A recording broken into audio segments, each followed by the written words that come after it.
my God, the only one that doesn't change. But this is crazy. I'm living somewhere beneath rock bottom, and it's so hard to focus. Lord, are you sure I'm not forgotten? It's like you're taking everything away from me. This pain is deeper than the depth of a million seas. Nobody else is here. Is that another journal entry? No, that wasn't a journal entry. That was really pushing to trust and obey God when I know that I can't see the outcome whatsoever.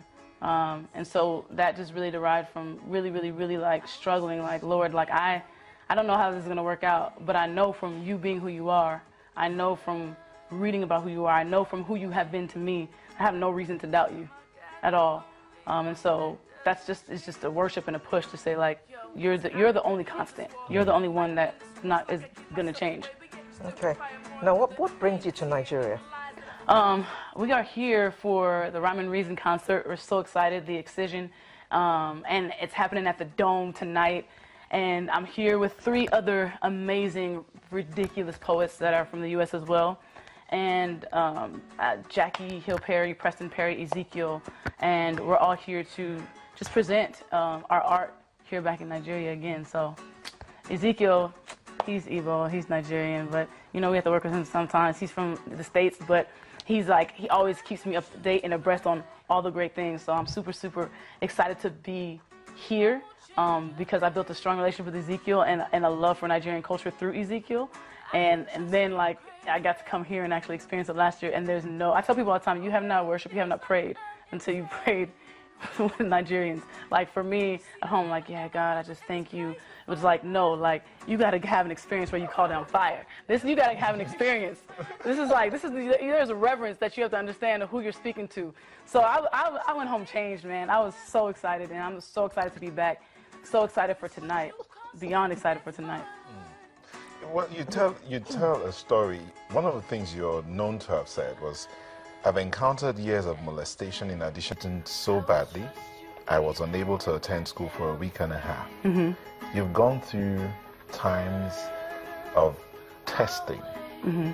but they seem to sharpen your giftings. Yeah, I don't... How do you tie that in? I mean, the things you've passed through, you use them to build or enhance your gifting, sort of. Yeah, I learned people respond to truth. I've seen a lot of talented people, and I'm sure there are people who are beyond more talented than me. I think my friends that are with me are more talented than myself. Overall, I think what resonates with people is the honesty and the sincerity, and to be able to see somebody and say, hey, like, I may not ever verbally say that, but if I can identify with somebody who actually went through that, and I can see that they actually made it, then I know that I can push through that. Once I saw that God was using everything that I had went through for His glory, and that which was meant for evil turned out to be for my good, now I understand it. In those time frames, I was like, why God, why God, why God, why God? But now, oh man, it's a beautiful thing. It's a beautiful thing for people to say, like, man, I would never have told anybody about this, but I can now. So what do you say to people who take their giftings, their talent, and, well, it looks like they're not using it to help others, mm-hmm. but they're just using it for themselves? And I just make the money and I just live my life anyhow I want to, but forgetting that their lives impact on the lives of other people that are looking up to them. Yeah, I think we have to just have an understanding that we don't live our lives for ourselves. Our lives are really meant to just be exhausted for God first and then His people. And so that's the proper perspective to actually have. Even for me, I'm learning to continue, and just recently being married, it's like I have to learn to have a proper perspective that what goes in what order. You know what I'm saying? Now it's God, before it was everything else, and now it's like God, husband, and then everything else. And it's an adjustment. It is. It's an adjustment. I'm still learning. It's like, what do you mean? What do you mean? What's for dinner? What are you cooking for dinner? It's like, okay, I'll do it. Yeah. So it's an adjustment of learning, but again, it still comes back to being like as selfless as I can be. It comes back to us esteeming one another higher than ourselves. That's what it always comes back to. And so why would I do it? For what other reason? I can talk to myself at home. I can play guitar by myself in a room. So. Indeed.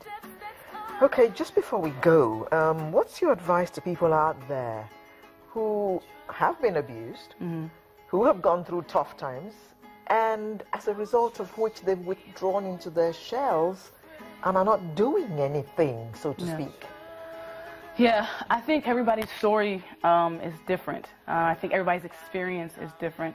For me, it took me years to tell my story. The guilt and the reality and not knowing that I wasn't at fault for many, many years, and just developing an idea that something was wrong with me, or I did something to draw this attention to myself. And just the mental struggle and battle, even now being married, there's certain things that my husband has to be patient with me about because of the things that I have gone through.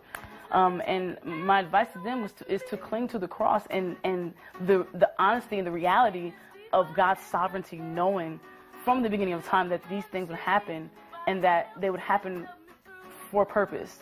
So even though I'm broken on purpose, for purpose. And so my advice would be just like, listen, like, even though we go through things, because we live in this wretched, terrible reality of this world, there's one who is always capable of healing. There's one who is our hope. There's one who came for the very specific purpose. And we will be like him. This is not it. This is just, we was passing through. But we'll be like him when we see him as he is. Okay, Janette, we would take a moment to sign out.